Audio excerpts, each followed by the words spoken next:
Assalamualaikum warahmatullahi wabarakatuh.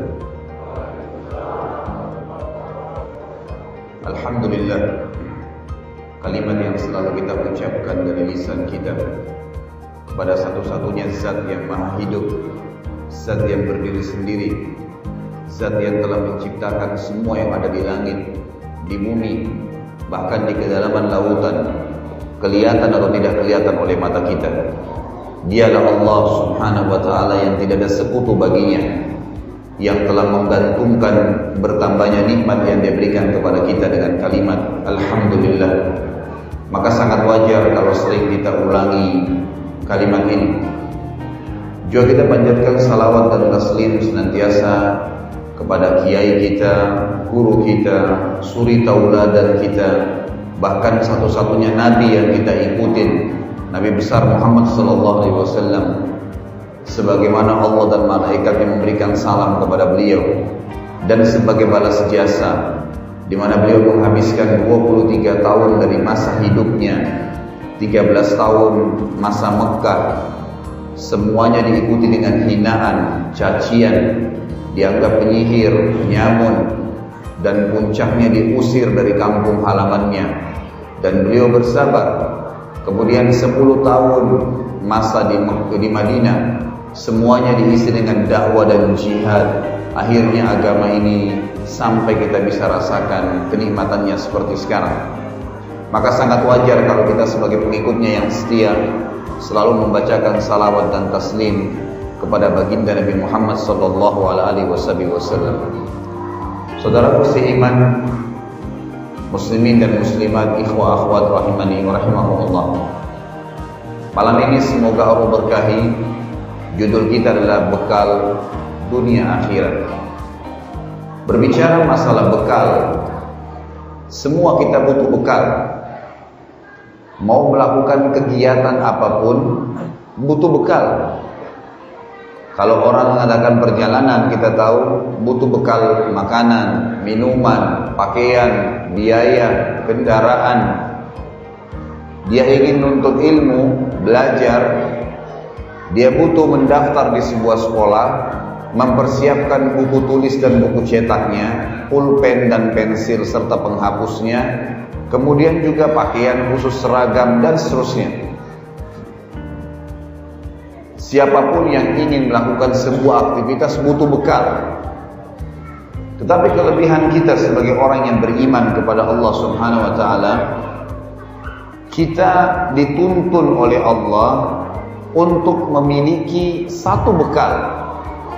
Yang kalau bekal yang satu ini kita miliki, maka semua yang kita butuhkan di dunia dan di akhirat terpenuhi.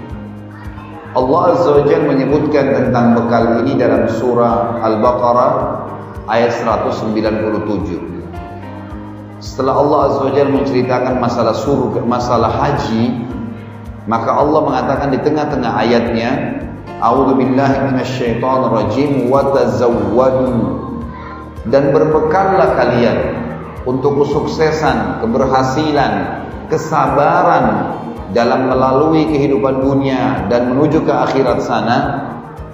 Fa inna khairaz zadit taqwa, dan ketahuilah sebaik-baik bekal untuk kalian adalah ketakwaan. Wattaquni ya ulil albab, dan hanya bertakwalah kepada saya wahai orang-orang yang berakal. Ayat ini menjelaskan kepada kita, dipandu oleh Allah, mau kaya, mau miskin, mau sehat, mau sakit, mau laki-laki, mau perempuan, anak kecil, orang tua, dari suku manapun dia, dengan bahasa apapun, bagaimanapun postur tubuh dan paras wajahnya, sama saja disuruh menjadikan ketakwaan itu sebagai bekal. Dan Allah mengatakan, dan hanya bertakwalah kepada saya wahai orang-orang yang berakal. Ini masih global. Takwa, apa itu takwa Ustaz? Itu yang akan menjadi inti bahasan kita nantinya. Saya masih menjelaskan ayatnya dulu yang memandu kita untuk menjadikan takwa sebagai bekal. Sebelum panjang lebar saya bahas tentang bekal kita ini, yang merupakan luar biasanya bekal ini karena dijadikan sebagai Allah satu-satunya bekal untuk menutupin semua kebutuhan, semua kekurangan. Allah Subhanahu wa taala juga mengajarkan kepada kita Bapak Ibu sekalian, kalau Bapak Ibu ingin rajin mengerjakan sebuah ibadah apa saja, ingin rajin sholat, ingin rajin puasa, ingin rajin mengaji, ingin rajin zikir, ingin rajin apa saja ibadah yang sudah diperintahkan, kalau ingin rajin dikerjakan, kita ambil contoh misalnya sholat malam, sholat tahajud. Bagaimana caranya supaya kita rajin mengerjakannya, kita bisa istiqomah dan komitmen mengerjakannya? Maka jawabannya satu, cari tahu di dalam ibadah yang mau kita kerjakan itu janji Allah. Jadi kalau kita tanya langsung gini, kalau saya sholat saya dapat apa? Kalau saya puasa saya dapat apa? Kalau saya haji dan umroh saya dapat apa? Kalau saya bakti dengan orang tua saya dapat apa? Apa yang kita dapatkan dari ibadah yang sedang kita kerjakan? Ini bukan menuntut Allah, tapi Allah memang yang menjanjikan kepada kita semua itu. Kalau bahasa ceramahnya fadilah. Kalau Bapak Ibu kembali ke buku-buku hadis, kita akan temukan fadilah sholat berjamaah, fadilah sholat duha, fadilah membaca Al-Quran. Apa itu fadilah? Kelebihan janji Allah di ibadah itu. Oh ternyata orang kalau sholat berjamaah dilipat gandakan 25 kali lipat, diangkat 27 derajat. Oh kalau sholat malam ternyata Allah turun ke langit bumi menerima doa-doa orang yang sedang sholat malam. Oh kalau membaca Al-Quran itu akan menjadi saksi dan penolong baginya di hari kiamat. Oh kalau bakti dengan orang tua, ternyata dalam hadis disebutkan kata Nabi SAW, berbaktilah kalian dengan kedua orang tua kalian, maka Allah akan berikan kalian anak-anak yang berbakti dengan kalian. Ada efek, ada sesuatu yang Allah kasih di situ. Kalau Bapak Ibu sebelum tidur malam hari, saya jamin insya Allah, walaupun Bapak Ibu nggak pakai jam beker untuk bangun, asal sebelum tidur cari tahu 5-6 hadis saja, baca cuma butuh 10 menit. Apa sih kelebihannya sholat malam? Saya dapat apa kalau saya sholat tahajud? Maka insya Allah tanpa bunyi jam beker pun Anda akan terbangun jam 3, jam 4 subuh. Sebelum subuh Anda bisa mengerjakan sholat malam, karena ada sesuatu yang Allah janjikan di situ. Maka ini positif kalau kita mencari tahu. Makanya saya sarankan semua ibadah yang Bapak Ibu ingin kerjakan, cari tahu fadilahnya. Sebaliknya, kalau Bapak Ibu punya satu kebiasaan buruk yang agama larang, dustalah, zinakah, ribakah, dosa apa saja.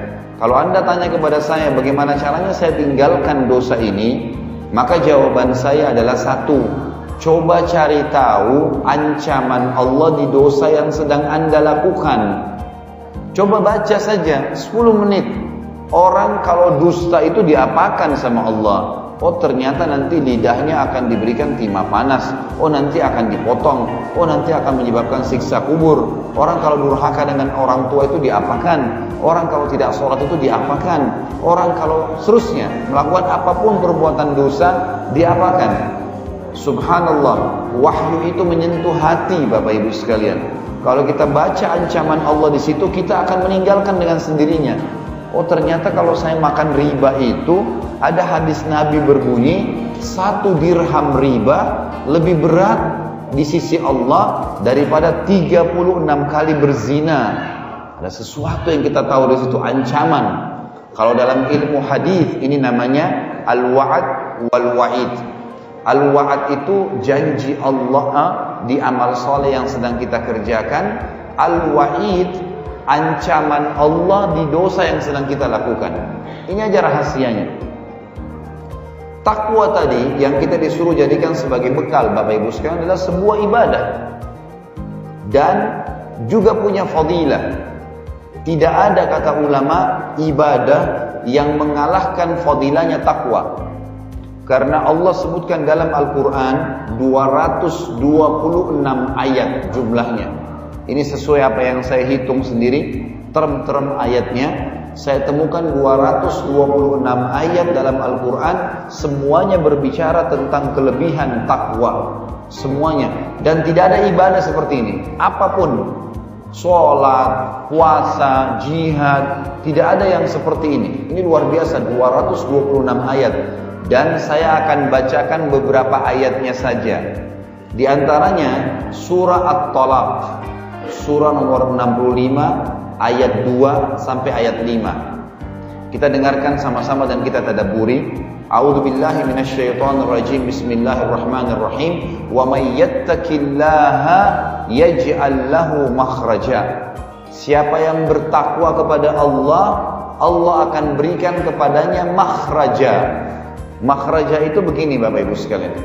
Kalau Bapak Ibu lagi haji dan umroh, ada yang mau berangkat misalnya insya Allah atau nanti nyusul berangkat, coba perhatikan kalau kita lagi di hotel di Mekah atau di Madinah, itu tangga daruratnya untuk menyelamatkan diri kalau liftnya mati, listrik mati, terjadi kebakaran, tertulis makhraj, mim kha ra jim, makhraj. Dan Allah menggunakan dalam Al-Quran di sini dikatakan yang bertakwa kepada Allah, Allah berikan makhraja, jalan keluar yang bisa menyelamatkan dia dari masalah yang sedang dia hadapi. Ini artinya makhraj. Makna yang lain, orang-orang Arab Bapak Ibu sekalian kalau lagi jalan di sebuah jalan yang sempit, membuat tubuhnya nggak bisa bergerak, kemudian dia dapat sebuah lapangan luas dia bisa lari, maka tempat transisi dari tempat yang sempit ke lapangan yang luas itu namanya makhraj. Contoh yang lain, biawak. Biawak itu binatang yang suka membuat lubang di tanah. Kalau mereka masuk ke tanah, ini biasa biawak padang pasir. Kalau mereka masuk ke lubang padang pasir di bawah tanah, lubangnya di bawah besar kan? Ya, rumahnya dia di bawah besar. Tapi mulut untuk masuk ke situ kecil. Jadi kadang-kadang dia kalau sudah masuk dikecilin lagi. Jadi kadang-kadang kita kira lubang biawak itu hanya lubang semut karena kecilnya lubangnya, gitu kan? Ini semua agar dia aman dari musuh. Nah, dalam bahasa Arab, lubangnya biawak itu yang kemudian biawak bisa keluar dari situ, keluar. Kemudian dia dapat lapangan luas, dia bisa lari, itu namanya makhraj. Inilah yang Allah gunakan. Orang yang bertakwa kepada Allah, Allah berikan makhraja, jalan keluar dari masalah dia setelah dia sempit. Sakit ke sembuh, miskin ke kaya, bodoh ke pintar, gitu kan? Semua dikasih oleh Allah Subhanahu wa taala. Kemudian Allah katakan dalam ayat ketiganya, ayat 2 tadi itu, yang ayat ketiganya wa yarzuqhu min haitsu la yahtasib, dan Allah berikan rezeki kepadanya dari tempat dia tidak sangka-sangka. Insyaallah besok pagi kita akan bahas tema, saya tidak hafal tempatnya di mana dan ditanya panitia. Judulnya saudaraku inilah rahasia rezekimu. Panjang lebar saya akan bahas masalah rezeki dan insya Allah Bapak Ibu akan lebih paham. Tapi di sini orang bertakwa Allah akan berikan rezeki kepadanya dari tempat tidak disangka-sangka. Ini ayat yang ketiga. Ayat yang keempat, sama surah At-Talaq, Allah bilang wa may yattaqillaha yaj'al min amrihi yusra. Siapa yang bertakwa kepada Allah, Allah akan jadikan ayat kedua tadi makhrajnya, jalan keluar dari masalahnya yusra, mudah. Jadi kalau cuma makhraj tadi di ayat kedua, bisa saja kita sakit sembuh itu melalui operasi misalnya. Tapi di sini ayat keempat menjelaskan tanpa operasi bisa sembuh. Allah mudahin jalan keluarnya itu. Lalu ayat kelimanya Allah mengatakan wa may yattaqillaha yukaffir anhu sayyi'atihi wa yu'dhim lahu ajra. Siapa yang bertakwa kepada Allah, Allah akan ampuni semua kesalahannya dan Allah akan lipat gandakan balasan ibadahnya. Yang lain surah Al-Imran. Surah Al-Imran surah nomor 3 ayatnya 133. Allah Subhanahu wa taala mengatakan, a'udzubillahi minasyaitonirrajim, wasari'u ila magfiratin min rabbikum wa jannatin arduhas samawati wal ardi uiddat lil muttaqin. Berlumba-lumbalah kalian, segera bertaubat, minta ampun kepada Allah Tuhan kalian. Dosa-dosa yang berlalu jangan dibiarkan. Itu seperti makanan busuk. yang berbahaya bagi kita. Minta maaf kepada Allah dan kejar surga. Mulai sekarang beramal saleh. Kejar surga, yang surga itu luasnya seluas langit dan bumi.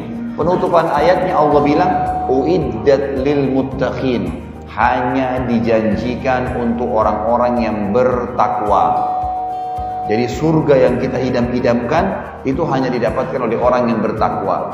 Dan ada banyak sekali ya, ayat-ayat Al-Quran, diantaranya ayat lain, innallaha ma'al ladzina taqaw wal ladzina hum muhsinun. Allah selalu memenuhi kebutuhan orang yang bertakwa dan orang yang berbuat baik. Dan saya katakan tadi ada 226 ayat berhubungan dengan masalah ini, saya tidak bahas semuanya. Tapi intinya, Bapak Ibu sekalian, dari 2 ayat tadi, Al-Baqarah 197 yang Allah suruh takwa dijadikan sebagai bekal. Kemudian At-Talaq surah 65 ayat 2, 3, 4 dan 5 menjelaskan tentang kelebihan takwa. Saya yakin muncul di benak kita sekarang, saya mau menjadi orang yang bertakwa.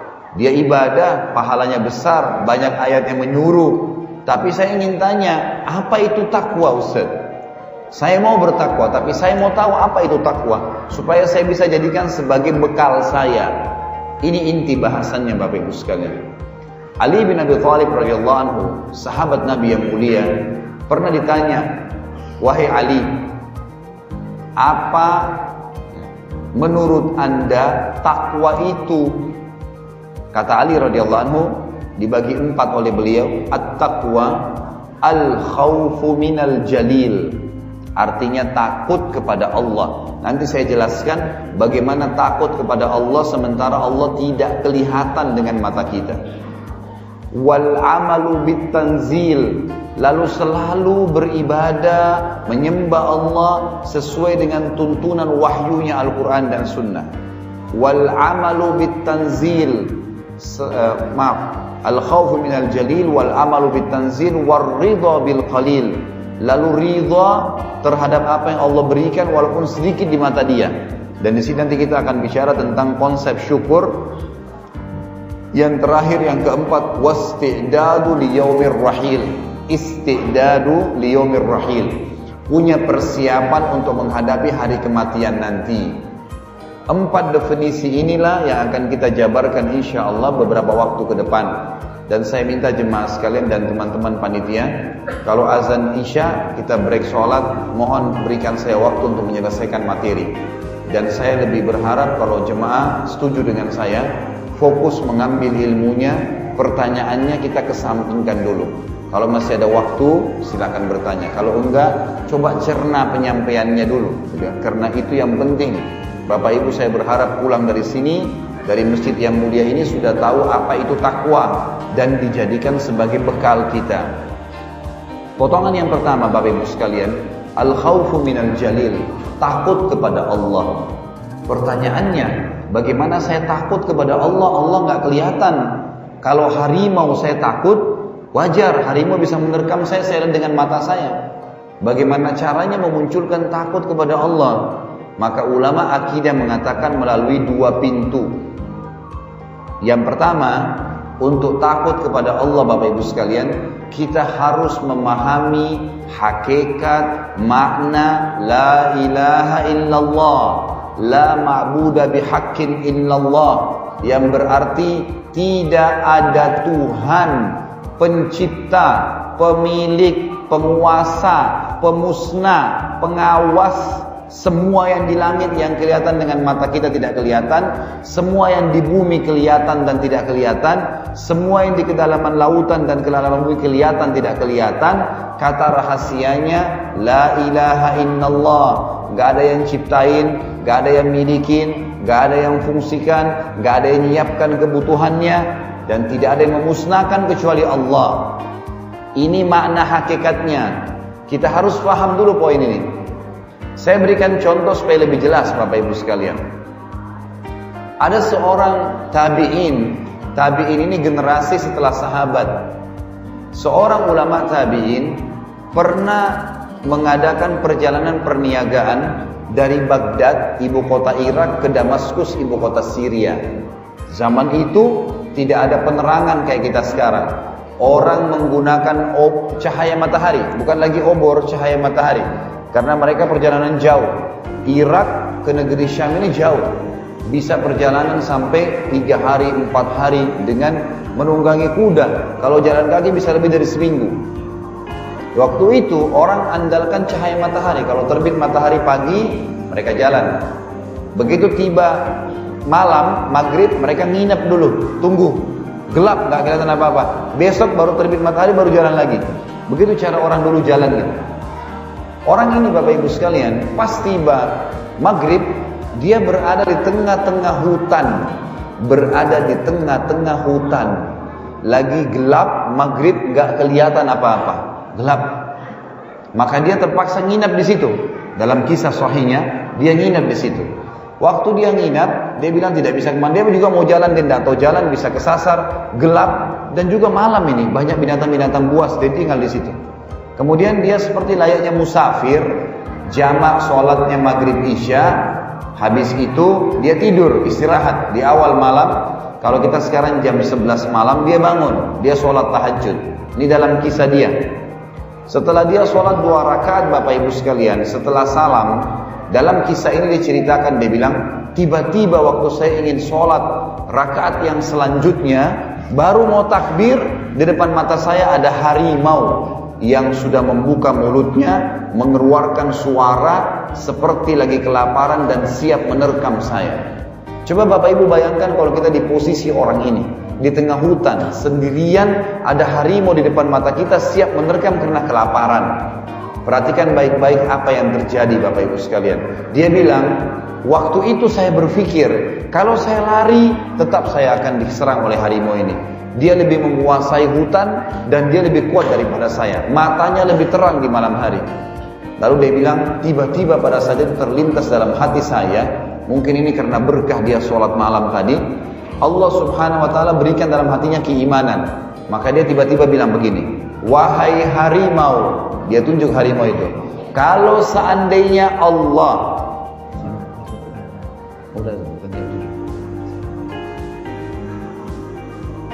baik ini sebentar, satu ini. Dia bilang, kalau seandainya wahai harimau, kau diutus oleh Allah yang telah menciptakan saya dan kamu, maka untuk memakanku aku tidak akan melawan. Tetapi kalau seandainya engkau datang untuk memangsaku, tidak ada perintah dari Allah, maka aku akan minta kepada Allah yang menciptakan aku dan kamu untuk menghancurkanmu. Apa yang terjadi Bapak Ibu sekalian? Dalam kisah yang dikatakan harimau itu menundukkan pandangan matanya dari orang soleh ini dan meninggalkan, gak jadi dimakan. Apa pelajaran kita bisa ambil dari sini? Ternyata harimau yang buas pun ciptaannya Allah. Allah mampu menundukkannya. Dan apapun yang kelihatan tidak kelihatan, kalimatnya la ilaha illallah. Nggak ada yang ciptakan kecuali Allah subhanahu wa ta'ala. Kita akan terus lanjutkan insyaAllah, tapi setelah nanti sholat isya. Subhanakallahumma bihamdika asyhadu an la ilaha illa anta astaghfiruka wa atubu ilaik. Wassalamualaikum warahmatullahi wabarakatuh.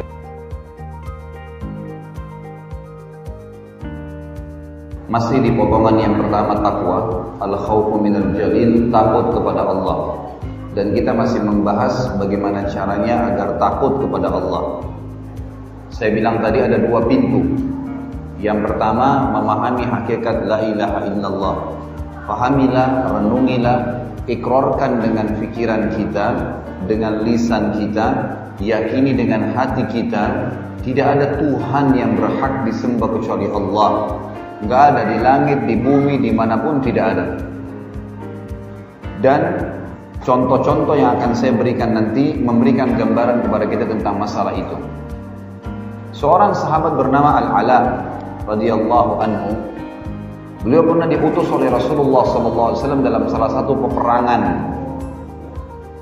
Pada saat tiba di sebuah hutan yang lebat, maka sebelum pasukannya masuk melewati hutan tersebut, beliau sempat berkata kepada beberapa pimpinan perangnya, coba pantau, lihat keadaan hutan ini, layak nggak pasukan kita ngelewatin. Ternyata beberapa pimpinan Al-Ala radhiyallahu anhu ini memeriksa dan tidak ditemukan Maksudnya tidak ditemukan celah bisa lewat. Penuh dengan binatang buas, hutannya terlalu lebat, susah untuk dilewatin. Maka mereka pun kembali kepada Al-Ala dan berkata, wahai pemimpin, amir, pemimpin perang, kami tidak melihat ada kesempatan peluang untuk masuk ke hutan ini. Kalau Anda paksakan, maka prajurit-prajurit Anda kemungkinan tidak ada yang bisa keluar sehingga bisa bertemu dengan musuh di medan perang. Karena ini penuh dengan binatang buas dan juga terlalu besar hutannya, kita nggak tahu jalan keluarnya. Maka kata Al-Ala radhiyallahu anhu, sabarlah, tunggu sebentar. Lalu beliau pun mendekati mulut hutan itu, seperti pintu masuknya kelihatan pohon-pohon besar, dan beliau mengangkat suaranya dengan keras yang memberikan pelajaran kepada kita semua, termasuk kepada prajurit-prajurit perangnya. Dia mengatakan, wahai penghuni hutan ini, kalian tahu kami adalah utusan Rasulullah sallallahu alaihi wasallam untuk berperang di jalan Allah, dan kalian tahu benar kalau kami dan kalian adalah ciptaannya Allah. Maka mudahkanlah jalan hutan ini agar pasukan Allah ini bisa lewat. Yang terjadi dikatakan dalam kisah ini, ikhwan dan akhwat, Bapak Ibu sekalian rahimani rahimakumullah, adalah tiba-tiba hewan-hewan yang ada di hutan itu, baik hewan yang buas ataupun yang biasa menjadi mangsanya, seperti singa berdekatan dengan rusa, berdekatan hewan-hewan semua yang tadinya saling memangsa satu sama yang lain, membentuk seperti sebuah pagar, membantu mereka keluar dari hutan itu. Dan tidak satu orang pun dari pasukan Al-Ala radhiyallahu anhu yang terbunuh, dikena atau diserang oleh binatang buas tersebut. Terbalik, mereka malah bisa keluar dari medan perang. Perhatikan apa yang membuat Al-Ala radhiyallahu anhu mengucapkan kalimat tadi. Karena dia sangat yakin Allah subhanahu wa ta'ala pencipta segala sesuatunya. Perhatikan kisah yang lain. Amr bin As radhiyallahu anhu, sahabat Nabi yang mulia. Kita ambil kisah-kisah klasik, kisah-kisah lama nih. Amr bin As radhiyallahu anhu ini pernah menjadi pimpinan perang menembus Mesir di zaman Umar bin Khattab, dan berhasil Mesir ditaklukkan. Waktu beliau ditunjuk jadi gubernur di Mesir oleh Umar bin Khattab, tiba-tiba sungai Nil yang ada di Mesir, yang merupakan sumber hidupnya masyarakat Mesir, itu kering, habis airnya, nggak ada airnya.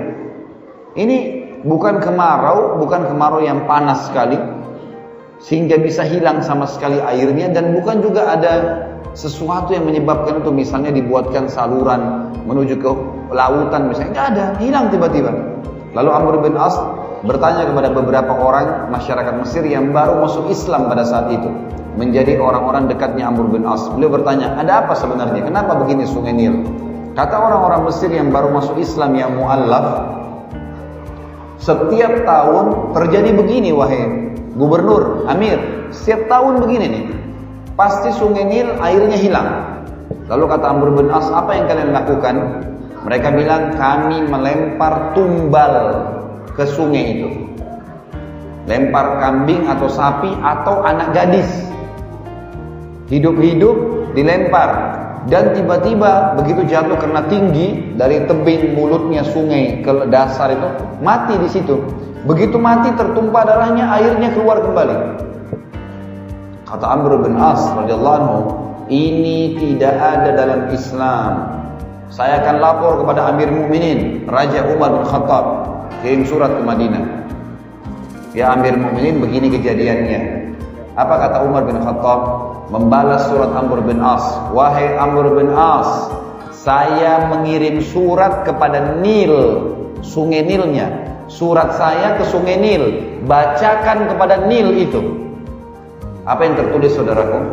Dari hamba Allah Umar bin Khattab kepada sungai Nil, kalau seandainya selama ini kau mengalir karena tumbal yang dilemparkan kepadamu yang telah dilarang oleh Allah, maka kami tidak ingin kau mengalir selamanya.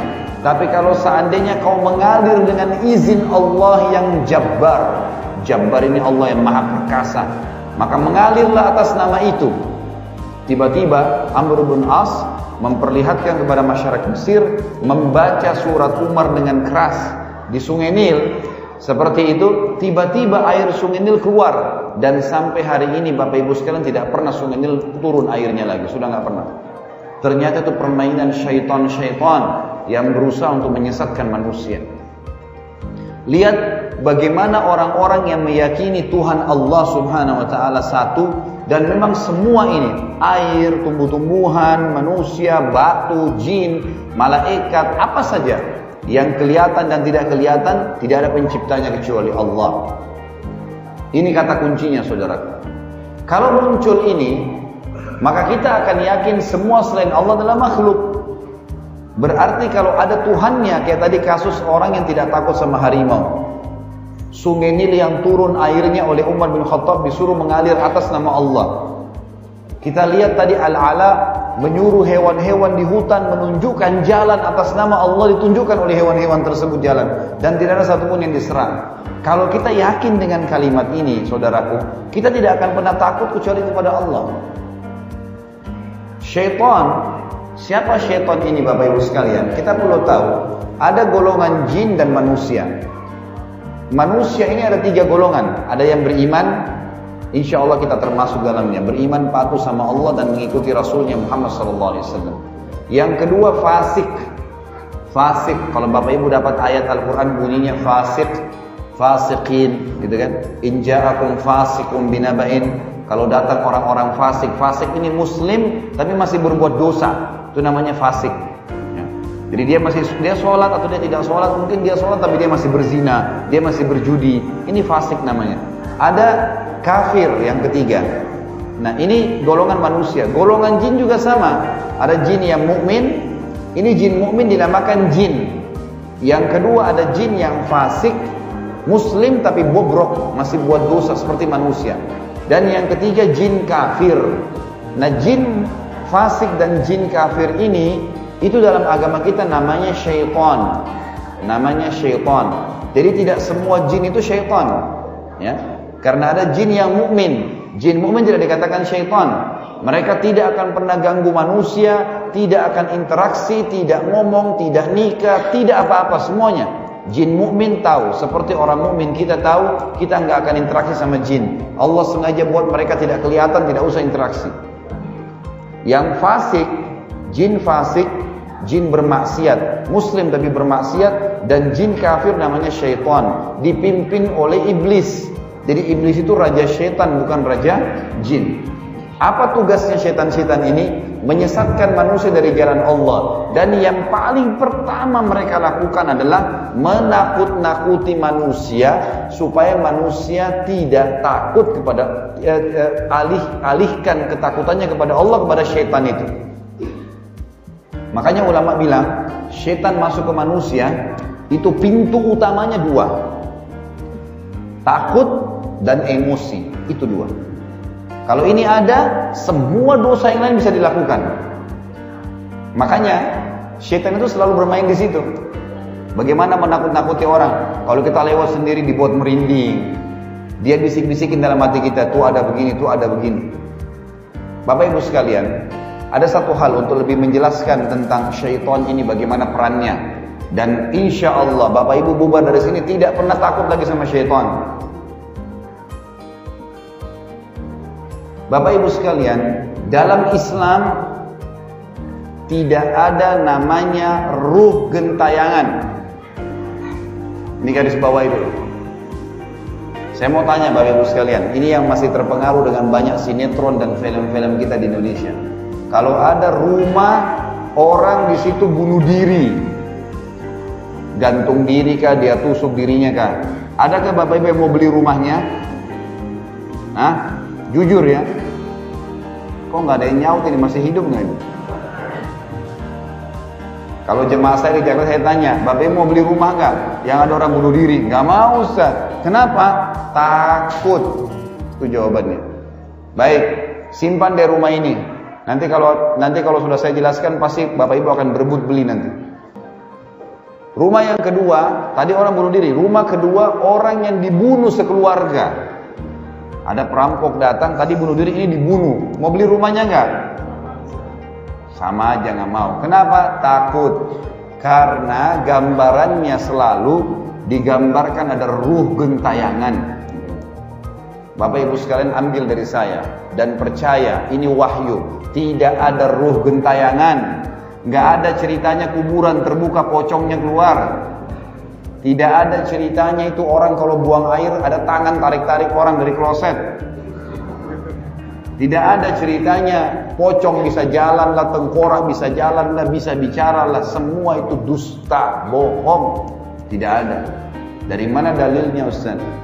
Bisa tuntun kami nggak? Dengarkan hadisnya. Hadis riwayat Bukhari.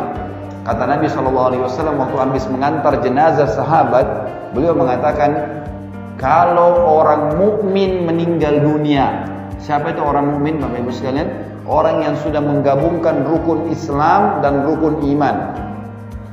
Udah syahadat, udah sholat, udah zakat, udah haji, udah puasa Ramadan, iya. Tapi nggak cukup.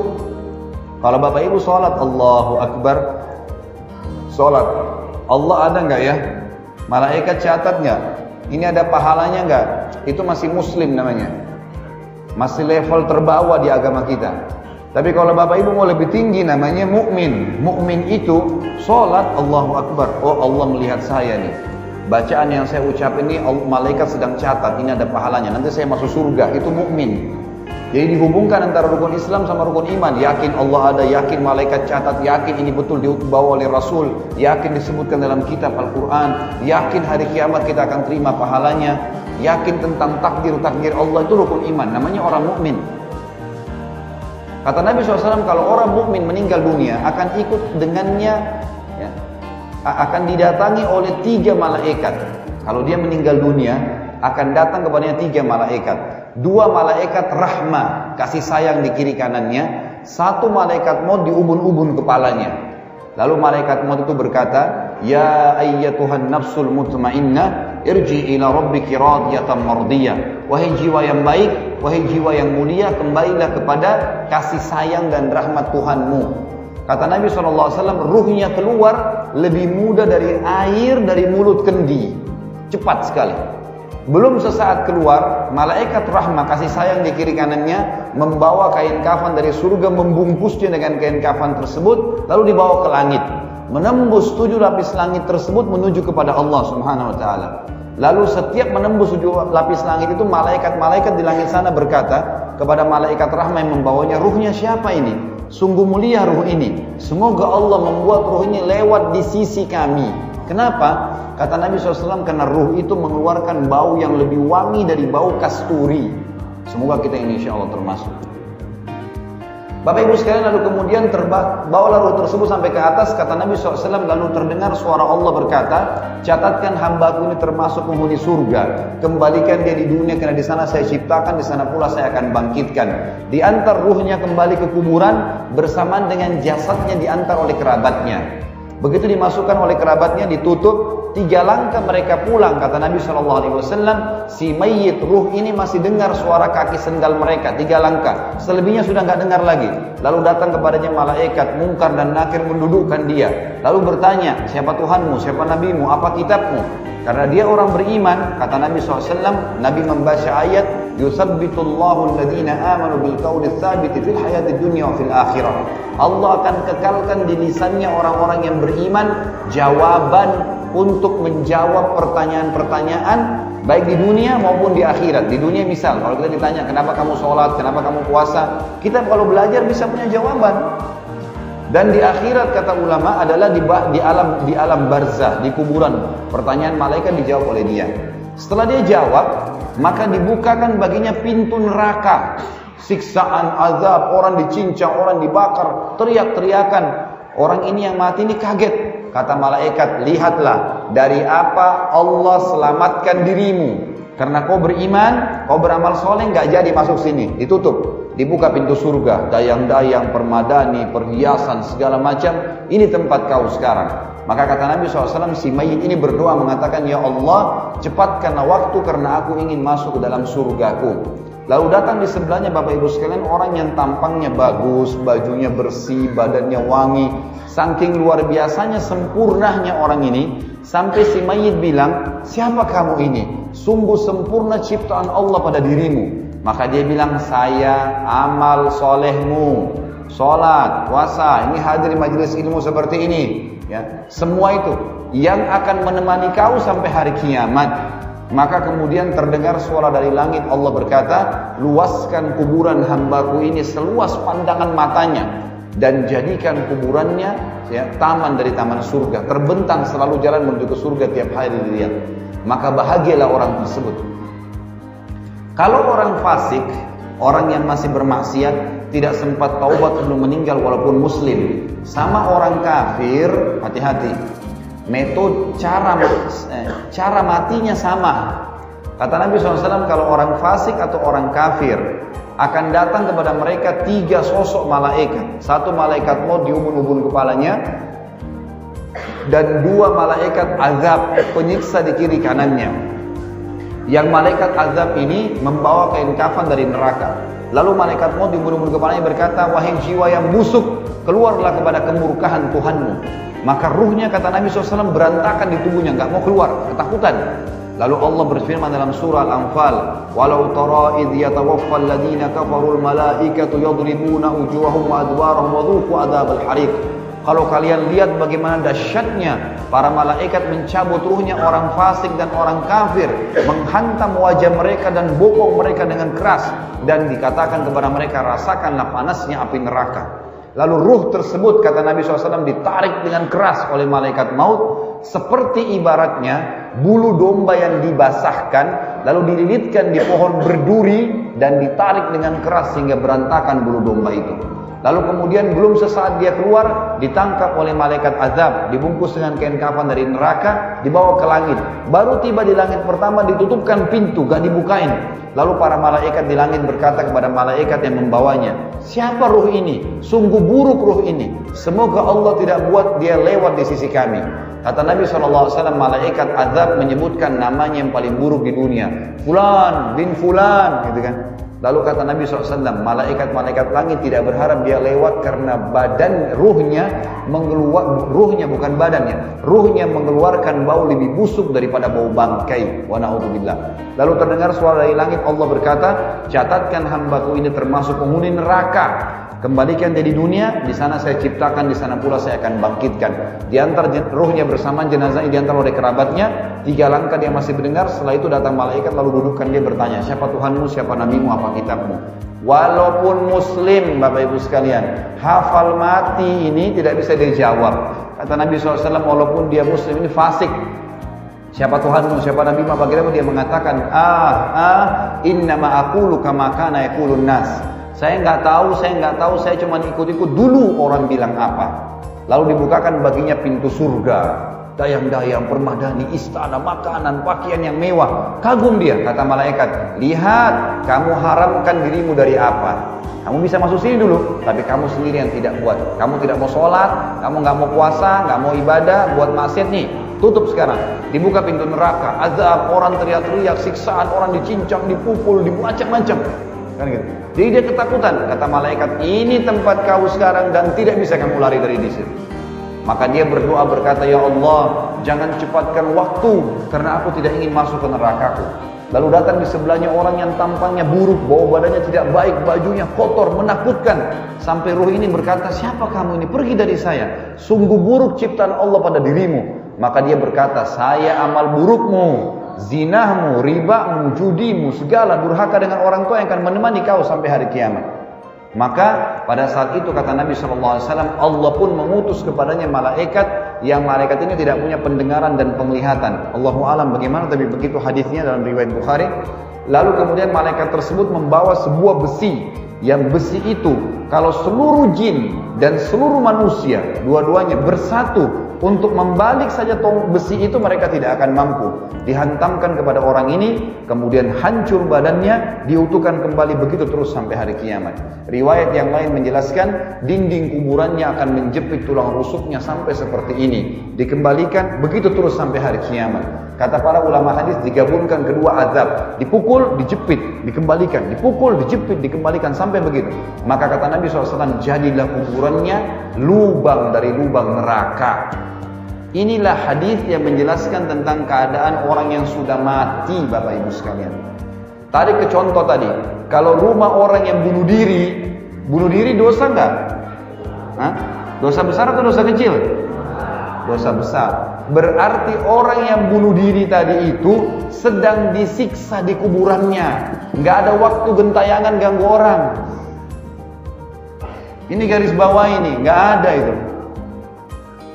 Jadi dia sedang disiksa di kuburan. Sementara orang yang sekeluarga tadi dibunuh oleh perampok, kalau dia orang muslim berarti dia mati syahid karena membela kehormatannya.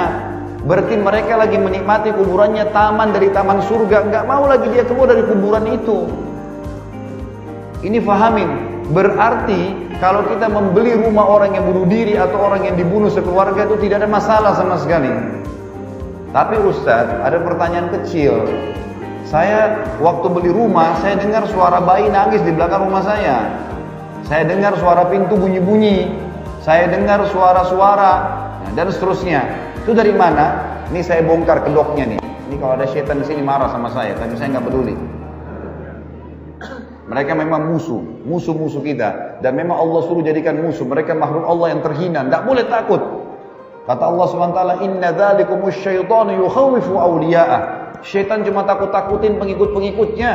Fala takhafuhum, jangan pernah takut sama mereka, kata Allah. Wa khafuni, hanya takut kepada saya in kuntum mu'minin, kalau kalian beriman.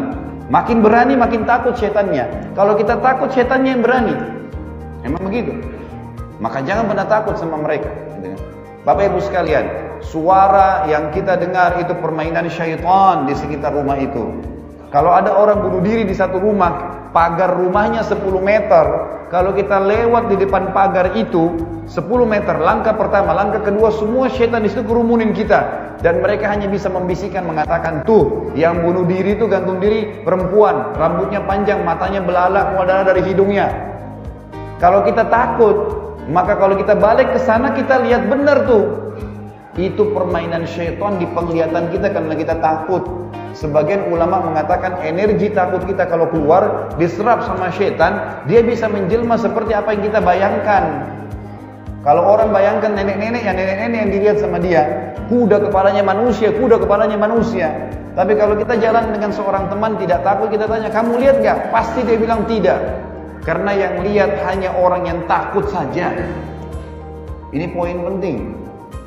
Maka jangan pernah takut, jalan dimanapun, gelap bagaimanapun, kecuali kepada Allah Subhanahu Wa Taala. Allah yang menciptakan kita, yang menciptakan kegelapan, terang, manusia, jin, semuanya ini tidak ada di langit dan bumi kecuali Allah Subhanahu Wa Taala yang menciptakan.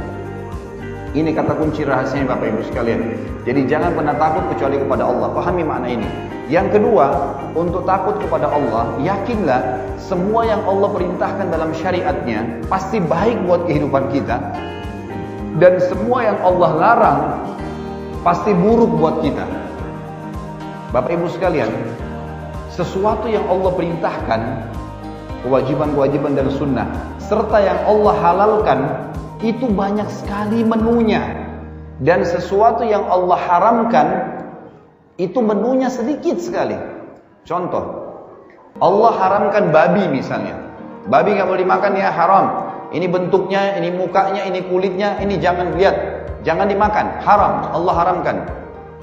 Pengganti babi yang Allah haramkan, sapi, kambing, ayam, kelinci, kuda, semua hewan di air. Perhatikan, Allah haramkan satu, Allah ganti banyak gantinya. Allah haramkan khamar, gak boleh minum minuman keras beralkohol, mabuk. Kalau mabuk nanti kalian sudah tidak sadar, nanti nggak bisa sholat, bisa bunuh orang, bisa berzina, bisa buat macam-macam. Maka Allah ganti susu, madu, sirup, air putih, banyak gantinya dan lebih sehat. Perhatikan, Allah larang berzina, nggak boleh zina. Maka Allah ganti dengan apa? Nikah. Perbedaan zina sama nikah 5 menit, jemaah sekalian. Maksud saya adalah kalimat akadnya.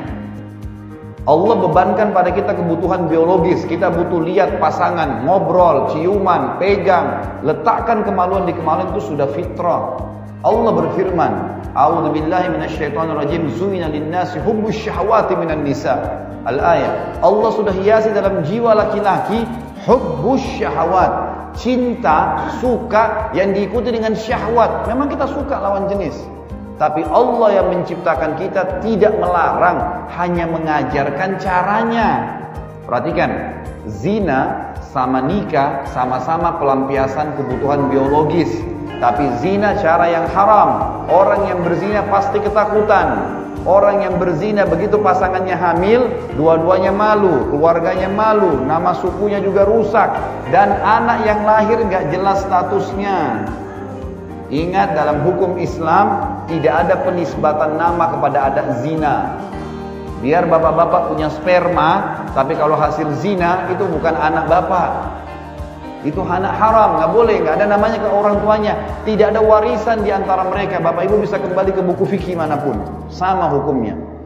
Hanya karena pelampiasan biologis. Perhatikan kalau orang nikah, wali perempuan, ayahnya datang, 2 saksi, mahar, seperangkat alat sholat saja, kalimat akad. Apa kata walinya? Saya nikahkan kamu sama anak perempuan saya, Fulana binti Fulana, dengan mas kawin ini. Si laki-laki yang mau menikah mengatakan, saya terima nikahnya, sudah cukup, sah, walaupun gugup.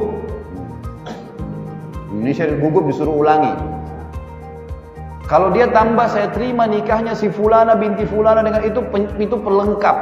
Kalau dia bilang saya terima nikahnya, sudah sah, karena walinya sudah sebutkan nama anaknya, maharnya, sudah selesai sebenarnya. Itu pelengkap, sudah sunnah. Wajibnya saya terima nikahnya. Perhatikan, setelah mereka akad nikah, semua orang tahu mereka akan hubungan badan. Kalau istrinya hamil, apa yang terjadi?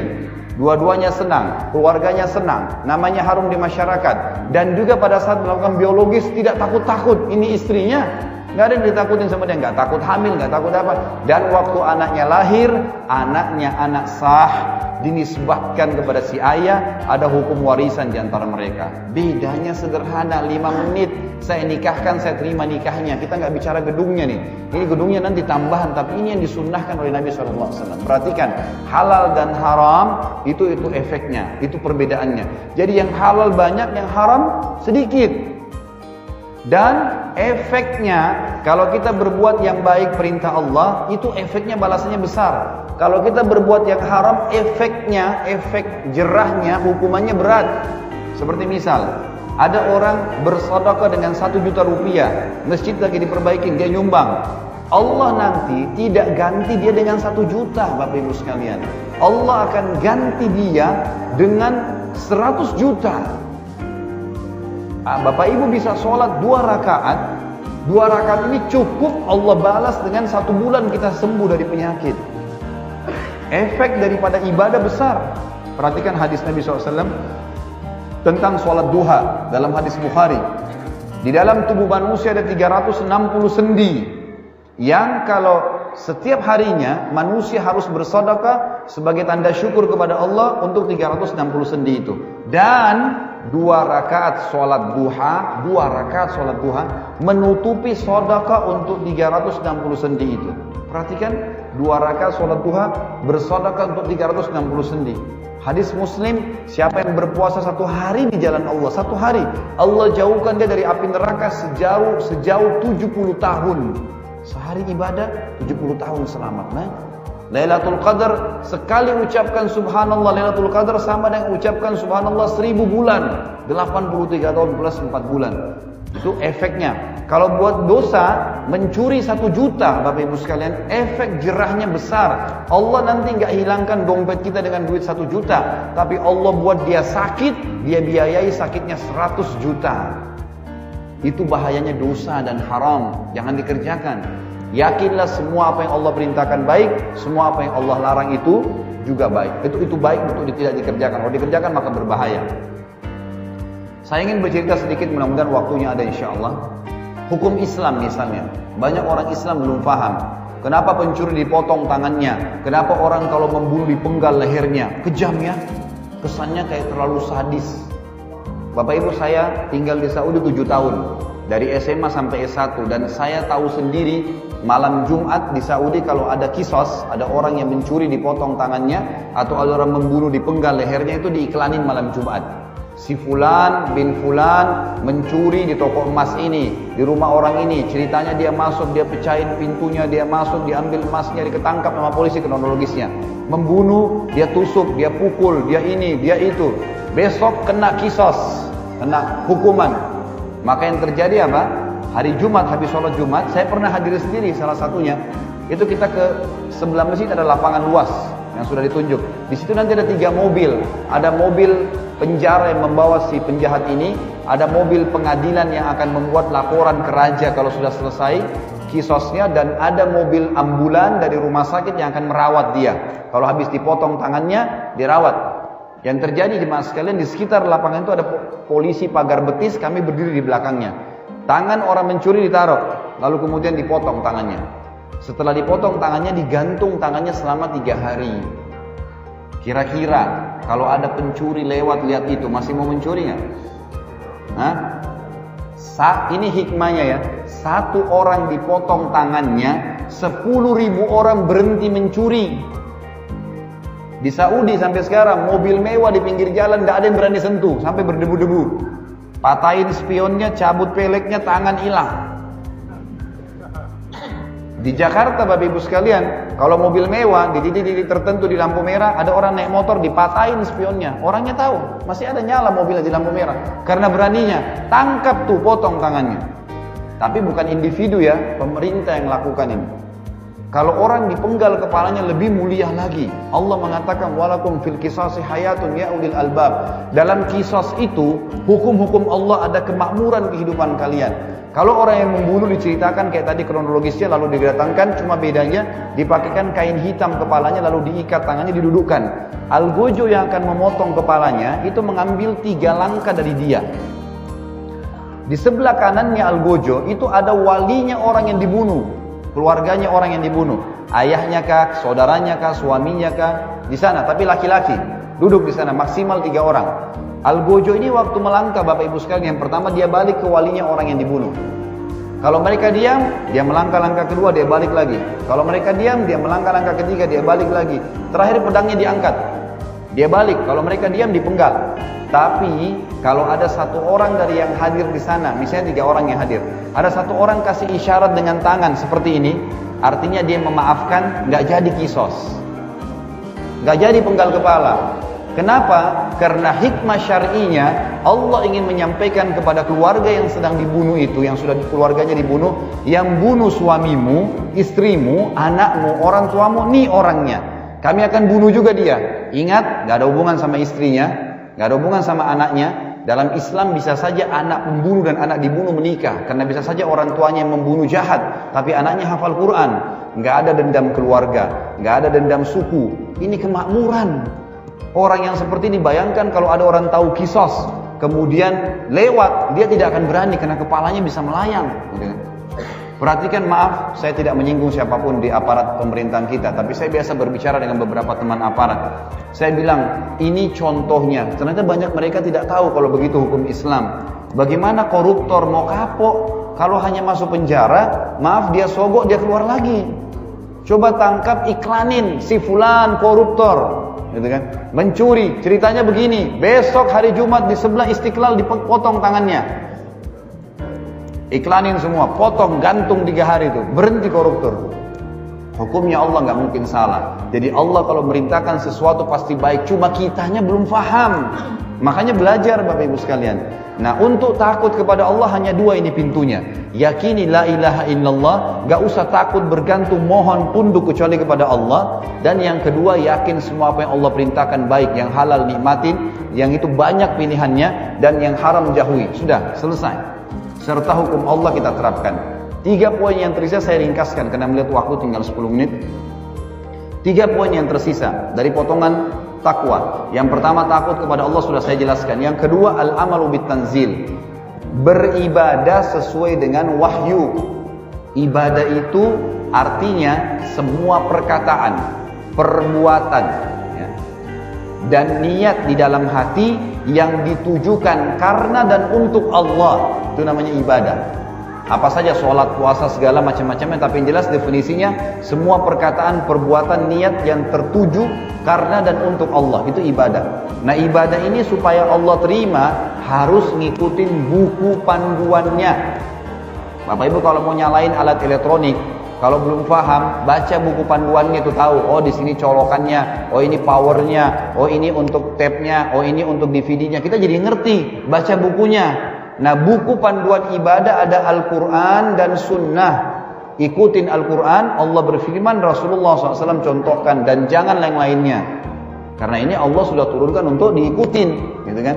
Kata Nabi SAW, taraktu fikum amran ma'in tamassaktu bihima lan tadillu abada kitabullahi wa sunnati. Saya tinggalkan untuk kalian, kata Nabi SAW, 2 perkara, pegang teguh padanya. Kalau kalian pegang teguh, kalian tidak akan pernah sesat selamanya, tidak akan salah. Kitabullah, Al-Quran wa sunnati. Siapapun yang bicara di depan anda, saudaraku, kiai, habib, ustadz, dai, apalah gelar mereka, maka kalau mereka berbicara dan mereka mengatakan Allah berfirman di surah ini, Rasulullah SAW bersabda begini, terima. Tapi kalau ini pendapat saya, ini pendapat guru saya, saran saya jangan didengar. Karena agama ini bukan pendapat, wahyu. Ada Al-Quran dan Sunnah. Bapak Ibu tahu indahnya wahyu itu. Semua yang syahadat, orang bule di Amerika dan di Eropa, orang Arab Jazirah Arab, orang Melayu di Asia Tenggara, orang hitam di Afrika, sholatnya sama. Sama, puasanya sama. Yang haram di Amerika, haram di Indonesia. Yang halal Jazirah Arab, halal juga di Indonesia. Semua berlaku. Nggak ada bedanya. Itu indahnya kalau wahyu, kita punya standarisasi. Kita kalau masuk sholat di Masjid Haram, satu saf sama semua tuh. Takbirnya sama, baca Al-Fatihahnya sama. Karena kita punya standar, mau suku apapun. Itulah keindahannya Islam. Jadi ibadah harus ngikutin wahyu. Yang ketiga, ar-ridha bil qalil. Ridha terhadap apa yang Allah berikan walaupun sedikit di mata dia. Begini, Bapak Ibu sekalian fahamin. Kata kunci nikmat bertambah 1. Syukur. Itu saja. Lisan ini bilang Alhamdulillah. Masalahnya kita mau bersyukur Bapak Ibu sekalian kalau yang di depan mata kita anggap nikmat. Misal ada orang targetnya mau punya mobil, Allah masih baru kasih motor, dia inginnya mobil. Motor ini gak pernah disyukuri. Padahal tanpa syukur motor gak bisa pindah ke mobil, gak bisa. Allah mengatakan la in syakartum la azidannakum. Syukuri dulu apa yang saya kasih, saya tambah tuh. Wala in kafartum inna adzabi lasyadid. Kalau kalian pungkiri, azabku pedih. Bapak Ibu dari kecil makan Masya Allah yang asam, yang pedas, yang asin, semuanya makan. Gak ada masalah. Tapi gak pernah lisannya bilang Alhamdulillah. Allah uji, kasih penyakit mah. Gak bisa lagi makan pedas. Siapa suruh gak bersyukur. Lehernya selalu enak, sehat, gak pernah bilang Alhamdulillah. Di Indonesia ini kita suka salah-salahin orang lain. Bahkan benda mati pun disalahin gitu. Kalau lehernya sakit, bangun tidur siapa yang disalahin? Hah? Bantal. Salah bantal. Apa salahnya bantal? Nggak ada hubungannya. Lehermu itu tidak pernah kamu syukuri. Allah pelintir urat sarafnya 1. Nggak bisa bergerak 2 minggu. Salah bantal. Mestinya dia muhasabah. Bapak Ibu sekalian, sampai hal-hal yang kita anggap buruk saja, itu nikmatnya Allah besar. Seperti misal, rasa lapar, rasa haus, rasa capek. Kalau saya tanya Bapak Ibu sekalian, ini nikmat atau azab? Hah? Ada yang mau lapar nggak? Hah? Kok jadi diam? Tadi katanya nikmat. Umumnya orang kalau belum tahu, ini dianggap sebuah cobaan. Mau lapar nggak mau? Mau haus nggak mau? Mau capek nggak mau? Padahal Bapak Ibu sekalian, lapar, haus dan capek nikmatnya Allah yang tidak terhingga. Karena kalau tidak lapar nggak enak kita makan. Coba kalau sudah kenyang, dihidangkan lagi ayam bakar, kambing segala, sudah nggak bisa makan. Tapi kalau lapar, itu nasi sama tempe sama sambal nikmatnya luar biasa. Lapar itu sebuah nikmat. Pernah nggak kita bilang Alhamdulillah saya lapar? Yang ada, aduh lapar. Haus, aduh haus. Padahal haus itu penyebab kita jadi enak minum. Coba kalau lagi tidak haus, nggak enak minumnya. Capek yang selama ini kita rasa kerja keras di kebun di segala, capek itu sebuah nikmat, akhi, saudaraku. Karena dengan capek enak istirahat. Coba kalau kita dari pagi tidur terus sampai malam, begitu malam disuruh tidur lagi, masih mau tidur? Coba kalau dari pagi kerja capek, malam tidur cuma 2 jam, enak nggak? Berarti capek, lapar, haus. Mulai sekarang Bapak Ibu bilang apa? Alhamdulillah saya lapar. Jangan masuk rumah, aduh laparnya nih. Syukurin, syukur ditambah. Ini nikmat. Dan cuma itu. Kadang-kadang subhanallah kita habis sholat disuruh baca apa tadi yang saya ajarkan habis maghrib. Siapa yang baca subhanallah 33, alhamdulillah 33, Allahu akbar 33, maka digenapkan 100-nya la ilaha illallah wahdahu la syarikalah, lahul mulku wal hamdu wa ala kulli syai'in qadir, diampuni dosanya walaupun sebanyak buih di lautan. Pertanyaannya, siapa yang dapat pahala ini? Sementara kita kebanyakan bacanya seperti orang kumur-kumur. Subhanallah, subhanallah, alhamdulillah, alhamdulillah, Allah. Apa ini? Dari mana mau dapat? Subhanallah, subhanallah, alhamdulillah. Renungi, enak, nikmatin prosesnya. Itu kena tuh, dapat. Gitu kan? Itu aja 33 sudah kayak orang lari-larian. Bagaimana mau dapat nikmatnya Allah Subhanahu wa taala? Jadi perbanyak syukur. Kata kuncinya begini, bahagia. Kalau kita diberikan nikmat, lihat orang yang di bawah kita. Itu kata kuncinya. Kalau diberikan nikmat, lihat orang yang di bawah. Kita punya motor, lihat orang yang pakai sepeda. Kita punya sepeda, lihat orang yang jalan kaki. Kita jalan kaki, lihat orang yang tidak ada kakinya. Terus begitu. Kalau kita diberikan cobaan, lihat orang yang lebih berat. Kita bangun tidur flu, lihat orang yang flu dan demam. Kita flu dan demam, ada orang flu demam rematik. Kita flu demam rematik, ada orang yang stroke. Kita stroke, ada orang yang mati. Gitu kan? Jadi kata kuncinya kalau nikmat syukurin, lihat orang yang di bawah selalu bersyukur, karena syukur yang ditambah. Kalau berikan cobaan lihat orang yang lebih berat sehingga kita bisa bersabar. Yang terakhir Bapak Ibu sekalian, yang keempat, isti'dadu li yaumir rahil, punya persiapan untuk menghadapi kematian. Saya ingin berbagi begini. Saya pernah mengadakan tabligh akbar di Makassar seperti ini, masya Allah, tapi 2 lantai masjidnya penuh. Bicara masalah kematian khusus. Setelah 2 jam saya bicara kematian, saya sempat bilang sama panitia sebelum saya masuk masjid, tolong teman-teman disiapin semua perlengkapan jenazah, kain kafannya, menyan-menyannya, gerandanya, semua di sebelah masjid, galikan liang lahat buat saya. Baik Ustaz, dibuat semuanya. Setelah saya ceramah 2 jam tentang masalah kematian, kemudian saya bilang, Bapak Ibu sekalian, kebetulan ibu-ibu di lantai 2 ada panitianya sendiri. Saya sekarang mau ngajak Bapak Ibu ikut pelatihan jadi jenazah 5 menit. Mau nggak? 5 menit saja. Ada yang angkat tangan, saya Ustaz. Baik, silakan. Tapi saya minta Bapak kalau naik di sini, di atas meja ada kain kafannya lagi dibuka sama panitia, ada menyan-menyannya semua disiapin, gerandanya segala, liang lahatnya. Naik di sini, Bapak baring, tutup matanya dan renungi apa yang saya ucapkan. Bayangkan Bapak sudah meninggal. Ya Ustaz. Baik, silakan naik. Naiklah dia. Begitu dia naik, subhanallah, menjemaah semua pada lihat nih. Ada satu ibu-ibu di atas coba sampai pingsan. Naik, begitu dia naik ditutup matanya, subhanallah, bapak ini begitu diangkat kain kafannya oleh panitia, kain kafan asli kita beli, itu ditempel di pipinya, baru kena pipinya sudah nangis dia. Tutup matanya. Saya bilang, Pak, sekarang bayangkan bapak sudah meninggal dunia. Semua hiruk-hiruk di masjid ini, tangisannya orang. Kebetulan bapak ini rumahnya tukang batu dan punya adik 2 kembar, itu selalu ikut pengajian saya. Adiknya ini membayangkan kakaknya mati, kakaknya juga membayangkan waktu dengar suara adiknya dia sudah meninggal dunia. Jadi mereka Pak saling nangis, jemaah banyak nangis di masjid nih. Saya bilang, Pak, suruh hiruk-hiruk suara tangisan di masjid ini, suara tangisan adik Anda, kemudian suara orang yang tertawa, mungkin ada orang jalan. Ini semuanya adalah suara di rumah Anda pada saat Anda meninggal. Tapi Anda nggak bisa protes mengatakan jangan ribut, udah nggak bisa lagi. Anda sudah mati. Panitia meletakkan tangan kiri di bawah, tangan kanan di atas dada, kemudian ditempelin, ditaruh kapas, taruh menyannya, ditaruh di hidungnya, taruh kupingnya. Renungi, hirup itu. Tahuilah ini bau jenazah nih. Kemudian setelah itu saya bilang, Pak, bayangkan semua peluang amal saleh. Sholat pas azan nggak mau kerjain, kesempatan puasa nggak mau puasa, sedekah nggak mau sedekah, kesempatan berbuat dosa nggak disia-siain, kesempatan zina berzina, bohong-bohong, semua dilakukan. Ini ditinggalin, ini dikerjakan. Dan Anda sekarang menyesal, kenapa amal soleh saya ada yang ketinggalan. Dan sekarang juga Anda ketakutan karena dosa Anda akan membuat Anda dihukum oleh Allah. Bapak ini terus menangis waktu itu. Pada saat itu jemaah sekalian, waktu dia menangis, saya bilang, sekarang Pak, jenazah Anda, badan Anda akan kami pikul di geranda. Tolong panitia bantu, diangkatlah, ditaruh di geranda besi. Pas ditutup dan dipikul menuju ke liang lahat sebelah masjid. Ini sempat diambil gambar pada saat itu dan saya bilang, Pak, renungin, ini detik-detik terakhir Anda bersama kami. Anda akan dibawa ke liang lahat di sebelah masjid. Lalu kemudian dibawalah dia.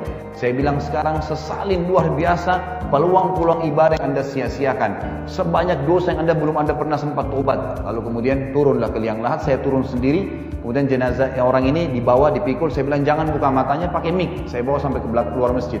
Kemudian diturunkan, saya buatin gumpalan kayak bantal di kepalanya, sunnahnya begitu.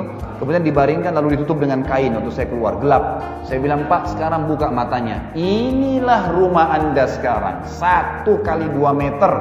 Walaupun rumah Anda mau 10 kali 10, 1000 kali 10 meter sudah ditinggal jadi warisan. Ini rumah Anda sekarang. Buka mata sekarang. Sebentar lagi Munkar Nakir akan datang bertanya kepada Anda. Selesai, saya suruh buka kainnya, suruh bapak itu keluar. Jemaah sekalian demi Allah nih, di rumah Allah saya sumpah, dia keluar sempoyongan nih. Ini kurang dari 5 menit. Keluar dari kuburan sempoyongan. Lalu masuk ke masjid, saya pandu, pas masuk masjid duduk di depan, saya kasih mic. Pak, ceritain Pak, pengharapannya jadi jenazah 5 menit. Itu dia pegang mic gemetar. Ustaz saya tobat, Ustaz saya tidak sholat, saya durhaka sama orang tua, saya begini, nangis-nangis dia. Jemaah semua pada banyak ikut nangis. Ini padahal cuma 5 menit nih, gitu kan. Kemudian saya bilang, siapa lagi yang mau coba? Jemaah kedua, jemaah ketiga, jemaah keempat, sampai 5 orang. Selesai saya bilang, saya tutup acaranya. Saya bilang, Bapak Ibu sekalian, ini cuma pelatihan. Anda masih bisa kembali, masih bisa aktivitas lagi. Tapi demi Allah, satu waktu datang, waktu ini nggak bisa kembali lagi. Jadikan pelajaran, jangan sia-siakan. Orang yang bertakwa selalu tahu dia akan meninggal dunia. Maka dia harus hati-hati. Dia harus hati-hati, jangan sia-siakan waktu.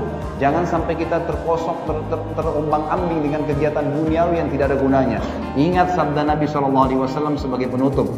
Bunyinya, kalau anak Adam meninggal dunia akan ikut di kuburannya 3. Keluarganya, hartanya, dan amalnya. Dan akan pulang 2. Keluarganya akan pulang. Ibu-ibu di belakang sana yang cinta sama suaminya, bapak-bapak sini yang cinta sama istrinya. Kalau Anda betul-betul cinta, mau gak Anda nginap sehari di kuburan nanti kalau istri Anda meninggal? Mau gak Anda nginap sehari kalau suami Anda meninggal? Tidak usah suami istri, bisa jadi bercerai. Orang tua sama anak, kita disuruh bakti dengan orang tua, anak orang tua kita meninggal, mau kita nunggu sehari di kuburan? Kita akan pulang jemaah sekalian. Dan begitu keadaan kita juga pada saat meninggal. Mobil kita semewah pun paling jauh di pagar kuburan, gak bakal masuk ke liang lahat. Maka dibawa pulang jadi warisan yang menemani kita nih. Bapak Ibu longin berapa jam duduk majelis ilmu seperti ini. Kita juga sholat tadi, kita jujur di sana, kita menikmati yang halal, selalu mengerjakan yang Allah perintahkan, tinggal Allah larang, maka itu yang menemani kita di kuburan nanti. Jangan terpengaruh dengan dunia yang sebentar. Semua pujian orang dan hinaan orang jemaah sekalian hanya sepanjang lidahnya dia. Kamu hebat ya, kamu gagah ya, kamu pintar ya, kamu kaya ya, atau dia hina, kamu bodoh, kamu begini. Hanya sepanjang lidahnya, nggak usah peduliin. Tetap aktivitas positif, nggak usah peduli orang. Kalau kita nggak lakukan, nggak usah peduli. Itu penting. Dan kalimat penutup saya tutup dengan ini. Mohon maaf lebih 5 menit. Dunia Bapak Ibu sekalian, isinya hanya kemasan dan kiasan. Apa bedanya antara orang makan di daun pisang dengan orang makan dengan piring emas? Bedanya apa? Kemasannya. Tujuannya sama saja makan. Orang yang tidur di emperan jalan tidak pakai lapis apapun di atas batu, dan orang yang tidur di ranjang mewah ratusan juta pakai AC, bedanya kemasannya. Tujuannya sama, tidur. Makan yang kita makan bermacam-macam, warna merah, warna hijau, warna hitam, warna macam-macam makanan dengan beragam rasanya, itu hanya kemasannya. Kalau sudah masuk lewatin lidah kita, ukuran 1 jari saja ini ke tenggorokan. Kalau kita sudah makan tadi rawon, makan sayur asam, makan tempe, makan tahu, makan ayam, itu hanya di luar. Begitu masuk di tenggorokan, Bapak Ibu masih bisa bedain mana ayam, mana sambal, mana nasi. Udah nggak bisa. Artinya makan apapun yang penting halal, bismillah. Itu sebentar aja. Jangan jadikan sebagai tujuan. Makanya kata Nabi SAW, saya dan dunia ini hanya seperti seorang musafir yang kebetulan lagi penat, mampir di bawah pohon, kemudian hilang penat saya akan kembali melanjutkan perjalanan saya. Maka Bapak Ibu sekalian, bertakwalah kepada Allah Subhanahu wa taala, hanya takut dan bergantung kepadanya, beribadah yang benar, ikuti panduan Al-Qur'an dan Sunnah, belajar dari para ulama-ulama dan dai kita, syukuri selalu nikmat dan sabari musibah, dan ingat, mati jadikan sebagai pegangan sehingga kita hati-hati tidak melanggar hukum Allah, dan semangat dalam beribadah, maka insya Allah kita termasuk orang yang memiliki bekal yang terbaik. Mungkin begitu, mudah-mudahan apa yang kita bahas malam ini bermanfaat. Semoga seluruh muslimin yang masih sakit disembuhkan penyakitnya. Semoga semua yang terlilit hutang dilunasi hutangnya. Semoga seluruh muslimin yang belum dapat hidayah diberikan hidayah. Semoga yang seluruh telah mendapatkan hidayah dimudahkan untuk mengamalkan. Dan semoga seluruh muslimin yang sedang ditindas dimanapun mereka berada, di Palestina, di Syria, di Yaman, di Irak, di Myanmar, dimanapun mereka berada, Allah berikan kemenangan dan kemuliaan, serta Allah partisipasikan kita bersama mereka di pahala, baik dengan doa, dengan harta dan jiwa kita. Dan saya mohon kepada Allah yang maha perkasa dan sedang melihat kita, saya sangat yakin malaikatnya pun melihat kita semua jemaah sekalian, agar menyatukan kita di surga Firdaus tanpa hisab, sebagaimana Allah satukan kita di masjid yang mulia ini. Kalau ada benar dari Allah, kalau ada salah dari saya mohon dimaafkan. Subhanakallahumma wa bihamdika, asyhadu an la ilaha illallah, astaghfirullah wa atubu ilaik. Wassalamualaikum warahmatullahi wabarakatuh.